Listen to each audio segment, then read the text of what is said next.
Hi YouTube, it's Numistaka here, and you're watching some archive footage that I've put together just to act as a little backdrop for today's talk about commemoratives, because maybe some of you guys can help me to understand the allure of commemoratives. All these mints all around the world are producing hundreds and hundreds of special edition coins commemorating every loony kind of thing that one can imagine. And I don't really understand them. I listened to an interesting podcast by Coin Week this week, and the kind of thing they were saying is that, in the UK we've just had publication of the Chilcot report into the Iraq War. It's something like 2 million pages, and 2 million pages are around about the same size as the catalogue of all of the world's commemorative coins that'll be produced or have been produced over, say, a 5 or 10 year period. Maybe not quite that bad, and maybe it wasn't 2 million. I think it was about 2,000 pages or 2 million words or something like that. Anyway, I don't know how big the Chilcot report is, but it's volumes and volumes and volumes. I think they compared actually the Kraus World Coin Book and said that it would be some kind of absolutely massive volume if it actually sought to put all of the world's commemorative coins into a volume in the same way as it did with the last one. But my point is that all of the world's mints, Canada Mint, Australia, UK, all of them are on the bandwagon of producing all of these massive numbers of coins. So you've got this amazing glut of coins, and yet somebody is buying them. So I don't know whether I am really not just understanding at all what the driving force of buying general commemorative coins is. Maybe I just don't understand it.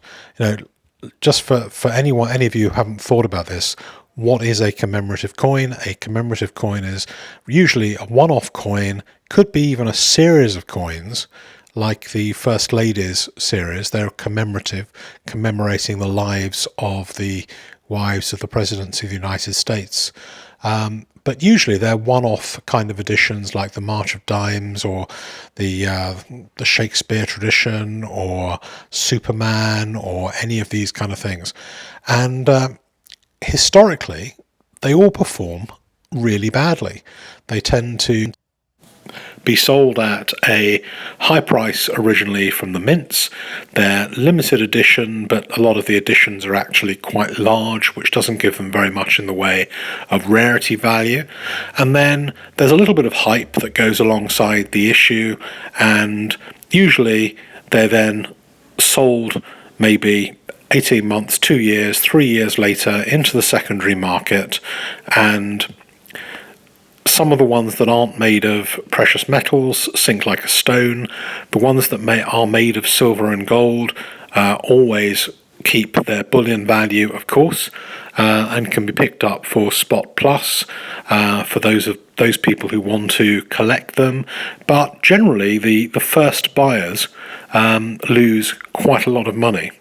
And the person who I heard interviewed on Coin Week had looked at this kind of this experience over a number of years, mostly for the States, and could only think of 2 or 3 occasions in history when people had made money from a commemorative edition.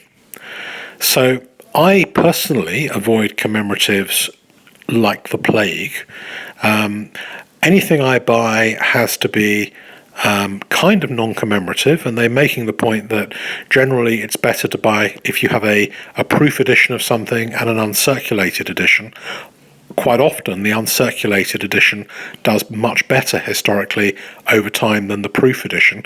Fewer people buy the uncirculated, and it tends to be collectors who buy the uncirculated one, whereas the other one can often lose much more money, the one that's in the pretty box.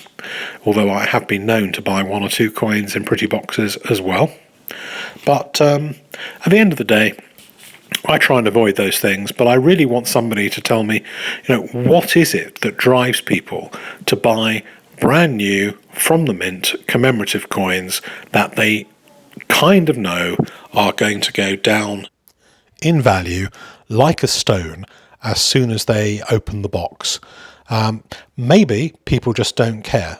Maybe they're bought for birthdays, they're bought for anniversaries, they're bought for special birth dates. There can be a whole load of different driving forces that get people to buy these coins.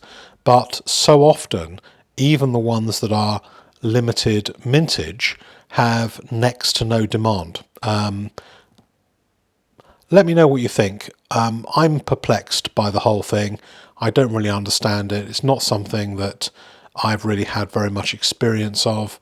And the few times in my life I have bought commemorative coins, I've been disappointed with the financial result. So there you have it. Commemorative coins. What do you guys think about that?